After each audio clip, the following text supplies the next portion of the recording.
जय हिंद दोस्तों, हम लोग लूसेंट ऑब्जेक्टिव को पढ़ रहे हैं और आज का टॉपिक होगा महाजनपद काल यानी कि 600 ईसा पूर्व से 325 ईसा पूर्व। तो आइए शुरू करते हैं, जिसमें पहला प्रश्न है कि गंधार यानी कि गंधार के समय राजधानी कहाँ थी? तो ये तक्षशिला थी। सूरसेन के समय मथुरा। वत्स के वत्स के राजधानी कौशाम्बी और कुशल श्रावस्ती। अगला प्रश्न है, हर्यक वंश के किस शासक को कुणी कहा जाता है? तो हर्यक वंश के किस शासक को कुणी कहा जाता है? तो यह अजातशत्रु को कुणी कहा जाता है। अगला प्रश्न है कि किस शासक ने गंगा एवं सोन नदियों के संगम पर पाटलिपुत्र नामक शहर की स्थापना की? Option A Ajatashatru, B Udayan, C Ashoka और डी घनानंद। तो इसका सही उत्तर होगा ऑप्शन नंबर बी उदयन। अगला प्रश्न है कि शिशुनाग वंश का कौन सा शासक था जिसके समय वैशाली में द्वितीय बौद्ध समिति का आयोजन किया गया था? उसे काकवर्ण के नाम से जाना जाता है। तो कालाशोक को काकवर्ण के नाम से जाना जाता है। अगला प्रश्न है 325 ईसा पूर्व में सिकंदर महान की मृत्यु कहाँ हुई थी? तो ये बेबीलोन में हुई थी।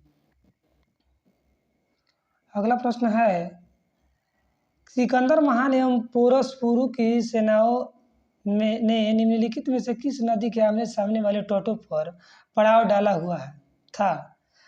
तो इसका सही उत्तर होगा ऑप्शन नंबर बी झेलम। अगला प्रश्न है किस प्रकार का वृद्ध भांड भारत में द्वितीय नगरीकरण शहरीकरण के प्रारंभ का प्रतीक माना जाता है?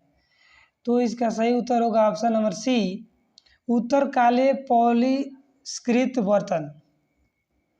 अगला प्रश्न है पौली ग्रंथों में गांव के मुखिया को क्या कहा जाता है? तो पौली ग्रंथों में गांव के मुखिया को भोजक या ग्राम भोजक कहा जाता है। अगला प्रश्न है कि उज्जैन का प्राचीन नाम क्या था? तो उज्जैन का प्राचीन नाम अवंतिका था। ऑप्शन नंबर ए सही है। अगला प्रश्न है नंद वंश का संस्थापक कौन था? तो नंद वंश का संस्थापक महापद्नंद था। ऑप्शन नंबर ए सही है। अगला प्रश्न है ग्रीक यूनानी लेखकों द्वारा किसे अग्रमीज या जेंड्रमीज के नाम से जाना जाता है? तो घनानंद को, ऑप्शन नंबर डी, घनानंद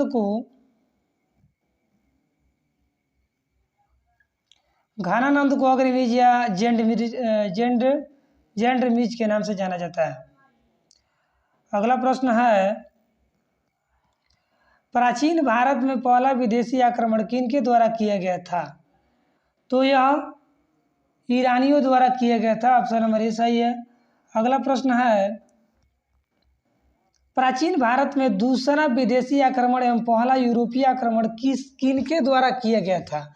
तो यह यूनानियों के द्वारा किया गया था। ऑप्शन नंबर बी सही है। अगला प्रश्न है ईरान के हखमनी वंश के किस शासक ने भारतीय भूभाग को जीतने के बाद उसे फारस साम्राज्य का विश्वा प्रांत बनाया? तो डेरियस।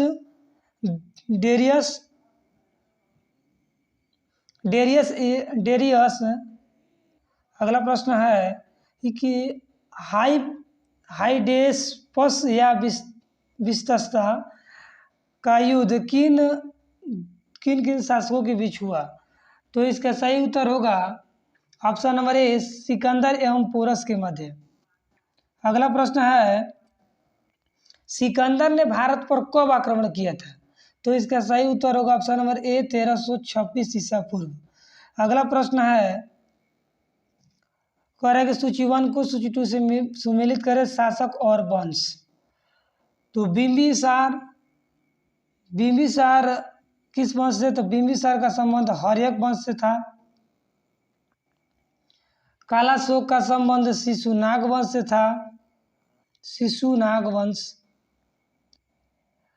और बिंदुसार का संबंध मौर्य वंश से था। महापद्नंद का संबंध नंद वंश से था, मौर्य वंश। अगला प्रश्न है सूची 1 को सूची 2 से सुमेलित करें महाजनपद। तो कह रहा है कि मगध के समय, तो मगध के समय मगध कहाँ पड़ता है, तो ये पटना में पड़ता है। आधुनिक क्षेत्र बताना है।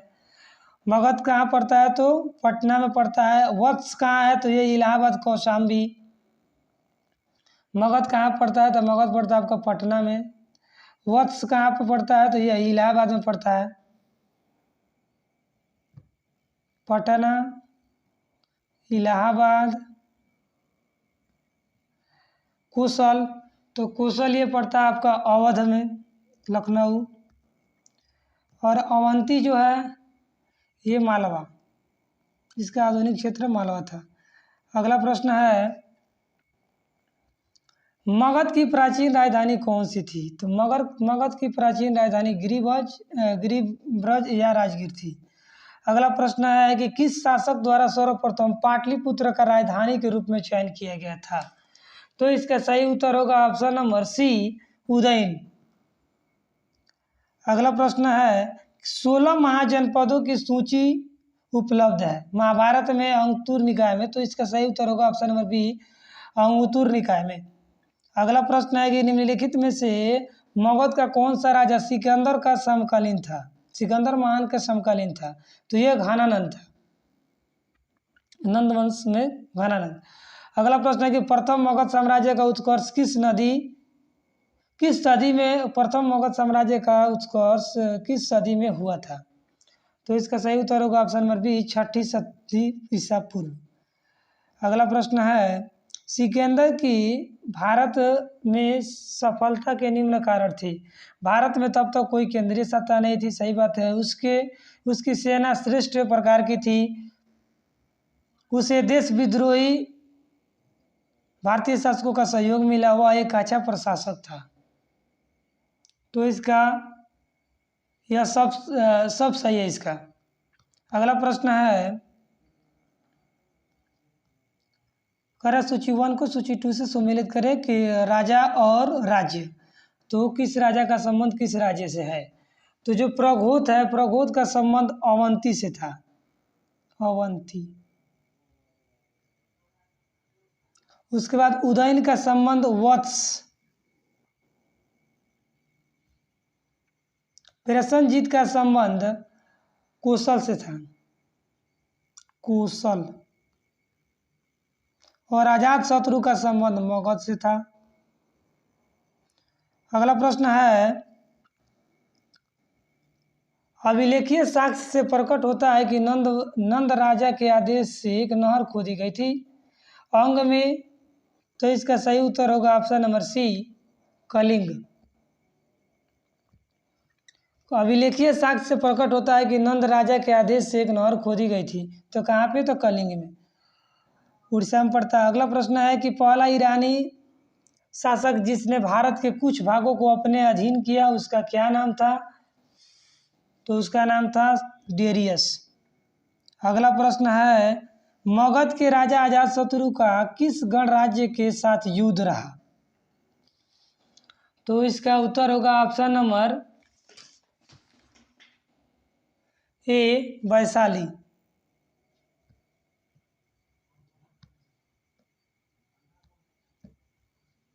अगला प्रश्न है, वज्जी के संग विरुद्ध मगध राज्य के किस शासक ने प्रथम बार रथ, मुसल तथा महाशिला कटक नामक गुप्त हथियारों का प्रयोग किया था, तो यह चंद्रगुप्त कह रहे, यह अजातशत्रु ने प्रयोग किया था। वज्जी संघ के विरुद्ध मगध राज्य के किस शासक ने प्रथम बार रथ, मुसल तथा महाशिला कटक नामक गुप्त हथियार का प्रयोग अजातशत्रु द्वारा किया गया था। अगला प्रश्न है कि नंद वंश का अंतिम सम्राट कौन था, तो नंद वंश का अंतिम सम्राट आपका घानानंद था। अगला प्रश्न है, भारत में सिक्कों या मुद्रा का प्रचलन कब से हुआ, तो इसका सही उत्तर होगा ऑप्शन नंबर सी, 600 ईसा पूर्व से। अगला प्रश्न है कि निम्न राजाओं पर विचार हुआ, कह रहा है कि कौन कौन बुद्ध के समकालीन थे, तो यह बिंबिसार अजातशत्रु और प्रसेनजीत जो थे वो बुद्ध के समकालीन थे। तो इसका सही उत्तर होगा ऑप्शन नंबर सी 1 और 3। अगला प्रश्न है छठी सदी ईसा पूर्व के दौरान बड़े राज्य के उदय का मुख्य कारण क्या था? तो इसका सही उत्तर होगा ऑप्शन नंबर ए, छठी सदी ईसा पूर्व के दौरान बड़े राज्यों के उदय का मुख्य कारण था कि उत्तर प्रदेश और बिहार के व्यापक पैमानों पर लोहा का उपयोग करना। अगला प्रश्न है मगध सम्राट बिंबिसार ने अपने राजवैदक जीवक को किस राज्य के राजा की चिकित्सा के लिए भेजा था? तो इसका सही उत्तर होगा ऑप्शन नंबर सी अवंती।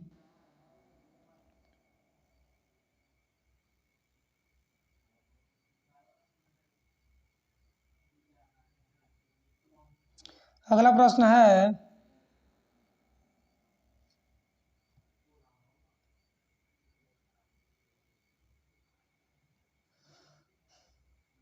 प्रश्न है किस शासक ने अवंती को जीतकर मगध में मिला लिया? तो इसका सही उत्तर होगा ऑप्शन नंबर सी शिशुनाग। अगला प्रश्न है किस मगध सम्राट ने अंग का विलय अपने राज्य में कर लिया? तो इसका सही उत्तर होगा ऑप्शन नंबर ए बिंबिसार ने अंग को जीतकर अपने साम्राज्य में मिला लिया। अगला प्रश्न है शिशुनाग ने किस राज्य का विलय मगध राज्य में नहीं किया था? तो इसका सही उत्तर होगा ऑप्शन नंबर डी काशी।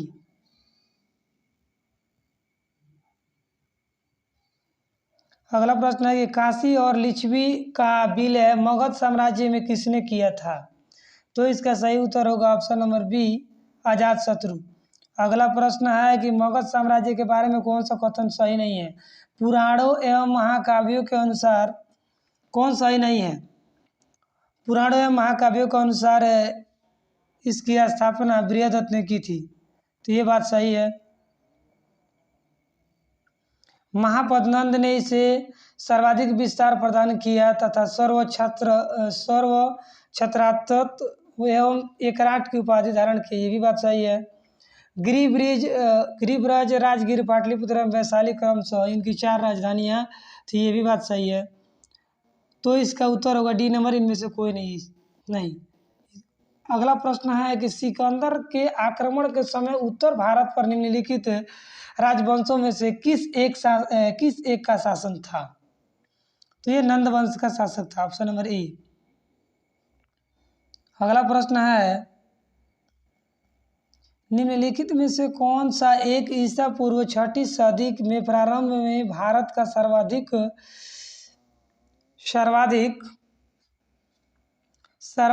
शक्तिशाली नगर था? तो इसका उत्तर होगा ऑप्शन नंबर डी मगध। अगला प्रश्न है निम्नलिखित में से कौन से भारत पर ईरानी आक्रमण के प्रभाव के रूप में माना जाता है? खरोष्टी लिपि का प्रचार, अभिलेख उत्कीर्ण करने की कला का प्रचार, ईरानियों की छत्र प्रणाली का प्रचार, घंटा आकार के गुंबज की कला का प्रचार। तो 42 का ऑप्शन नंबर डी 5 1 2 3 4 5 पाँचों सही है।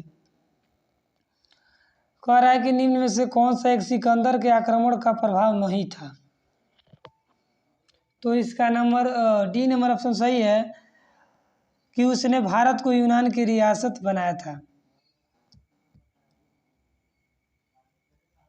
यही प्रभाव नहीं था। अगला क्वेश्चन है निम्नलिखित में से किस राज्य में गणतंत्रात्मक शासन व्यवस्था नहीं थी? निम्नलिखित में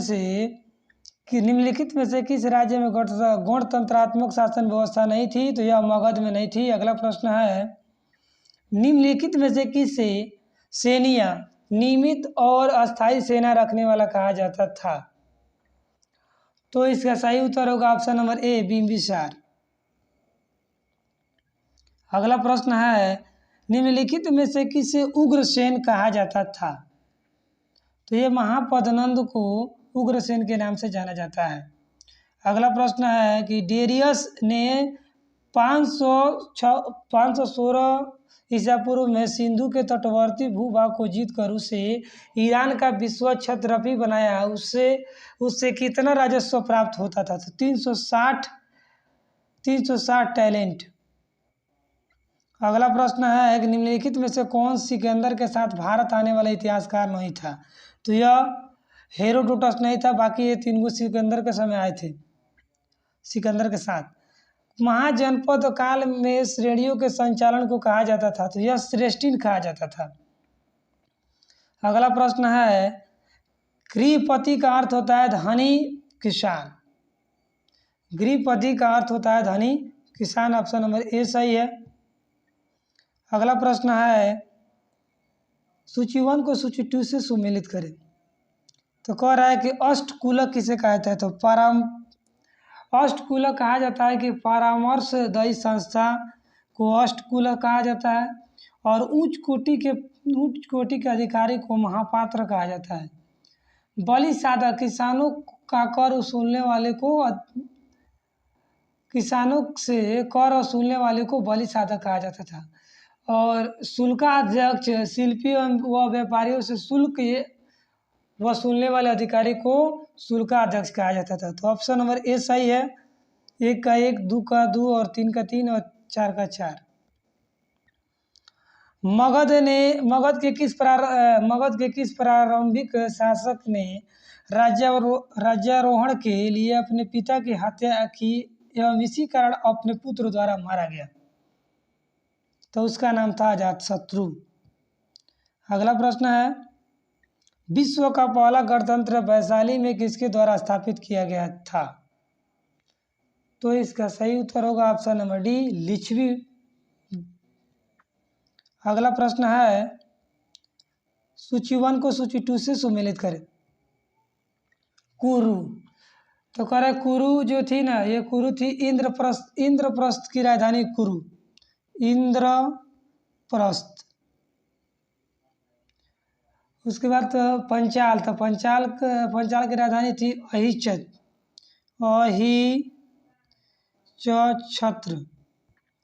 और कौशल। तो कौशल की राजधानी थी कौशाम्बी। ये इलाहाबाद में पड़ता है, कौशाम्बी। उसके बाद वत्स।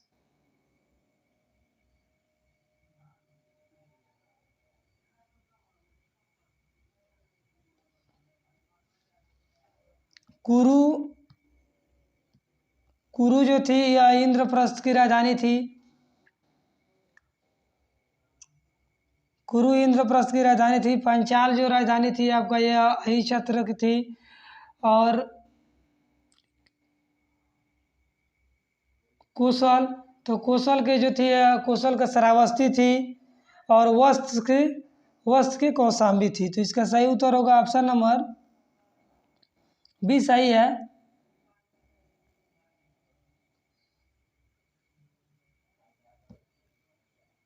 अगला प्रश्न है निम्न में से कौन एक बौद्ध ग्रंथ 16 निम्न में से कौन सा एक बौद्ध ग्रंथ 16 महाजनपदों का उल्लेख करता है?